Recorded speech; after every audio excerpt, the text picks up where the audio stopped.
Good morning. কেমন আছেন সবাই? আশা করি ভালোই আছেন। আজকে ভিডিওটা করার পিছনে মূল কারণ হচ্ছে একটা রান্না করা একটা জিনিস রান্না করতে শিখেছি, সেটাই আপনাদের সাথে শেয়ার করতে চাই।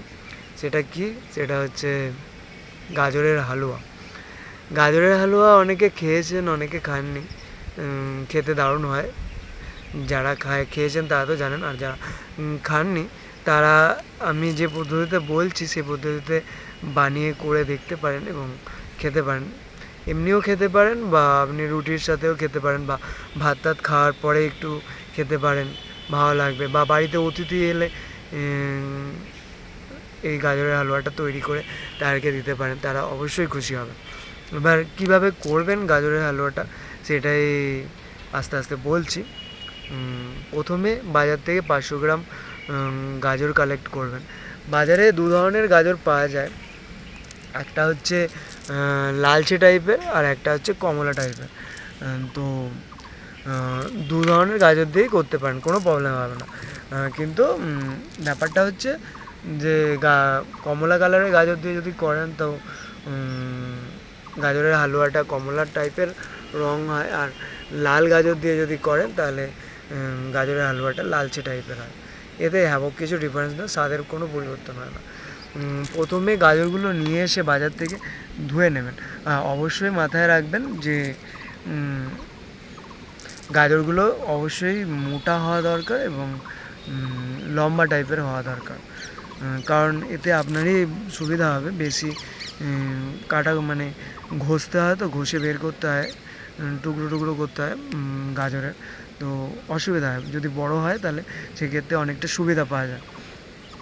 যাই হোক, যেমনই গাজর কেনেন সেটা কিনে এনে প্রথমে ভালো করে ধুয়ে নেবেন। ধোয়ার পরে গাজরের উপরে একটা খোলা তো বলবো না, উপরের পার্টটা আপনি ছুরি বা বটি টটি দিয়ে যা দিয়েই পারেন উপরের খোলার পার্টটা ছাড়িয়ে নেবেন ভালো করে। এতে স্বাদটা ভালো হয় খেতে। তারপরে যে মাথার উপরের যে বোটাটা থাকে এবং পিছনের একেবারে শেষের পার্টটা থাকে, ওটাও কেটে একটু বাদ দিয়ে দেবেন, ভালো হয়। এবার 500 গ্রাম গাজর নিয়ে নেবেন, নিয়ে ভালো একটা গ্রেটার মেশিন নিয়ে ভালো করে ঘষে গ্রেটিং করে নেবেন। নেওয়ার পরে এবার আপনি 1.5 লিটার দুধ নিয়ে নেবেন। দুধটা কিন্তু অবশ্যই দেখতে হবে যে এতে ফ্যাট পার্সেন্টেজটা যাতে বেশি থাকে সেটা অবশ্যই দেখবেন, কারণ এক্ষেত্রে ফ্যাট পার্সেন্টেজ বেশি থাকলে হালুয়াটা ভালো হয়, গাজরের হালুয়াটা ভালো হয়। এক্ষেত্রে আপনি মোষের দুধটা ব্যবহার করলে ভালো হবে, কারণ মোষের দুধে ফ্যাট পার্সেন্টেজ অনেকই বেশি থাকে। তা না হলে আপনি খোয়া ক্ষীরও ব্যবহার করতে পারেন। 50 গ্রাম এক্ষেত্রে খোয়া ক্ষীর নিয়ে নেবেন। এবার আপনি তো গাজর গ্রেডিং করে নিলেন ঘষে, সেটা আলাদা জায়গায় রাখলেন। এবার কড়াই নিলেন, কড়াইটা উনুনে বসিয়ে তাতে দুধ নিয়ে নিলেন 1.5 লিটার, ভালো করে নাড়তে থাকলেন। দেখবেন অবশ্যই যে 40% যাতে দুধটা রিডিউস হয়, জাল দিতে দিতে যাতে 40% রিডিউস হয়ে গেলে দুধটা অনেকটা ঘন হয়ে আসবে এবং মোটা হয়ে আসবে। এই সময় আপনি ওতে গাজরের যে গ্রেডিং করে রেখেছেন সেই গ্রেডিং করা গাজরটা দিয়ে দেবেন। কন্টিনিউ কিন্তু এই গাজরটা ওই দুধের সাথে, গরম দুধের সাথে নাড়তে থাকবেন, নাহলে কিন্তু নিচে বসে যাওয়ার অনেকটাই চান্স থাকবে। এবার কিছু আপনারা ড্রাই ফ্রুট নিয়ে নেবেন। ড্রাই ফ্রুটের মধ্যে পেস্তা বাদাম নেবেন, কাজু নেবেন, আর কাঠবাদাম নেবেন, আর কিশমিশ নেবেন। পেস্তা, কাজু আর কাঠবাদামগুলো ছুরির মাধ্যমে কেটে নেবেন, পিস পিস একেবারে চকিং করে নেবেন, বা ওই মিক্সার মেশিনে নিয়ে ভালো করে গুঁড়ো তো করবেন না, ডাস্ট যাতে একটু ভেঙে ভাঙা ভাঙা অবস্থায় রাখা যায়, যাতে মুখে পড়ে বোঝা যায়, সেই অবস্থায় রাখবেন। এবার নিয়ে নিলেন ভালো করে গাজরটা তো দুধের মধ্যে সেদ্ধ করতে থাকবেন নেড়ে ছেড়ে। যখন দেখবেন একটু মাখা মাখা হয়ে আসছে তখন তাতে খোয়া ক্ষীর 50 গ্রাম যে বলেছিলাম দিতে, সেটা দিয়ে দেবেন এবং তার সাথে দেবেন 250 গ্রাম চিনি। চিনি দেওয়ার সঙ্গে সঙ্গে নাড়তেও থাকবেন, দেখবেন চিনিটা গলে লিকুইড হয়ে গেছে এবং যে গাজরটা ঘন হয়ে এসেছিলো দুধের সাথে নাড়তে নাড়তে সেটাও অনেকটা জল ছেড়ে পাতলা হয়ে যাবে।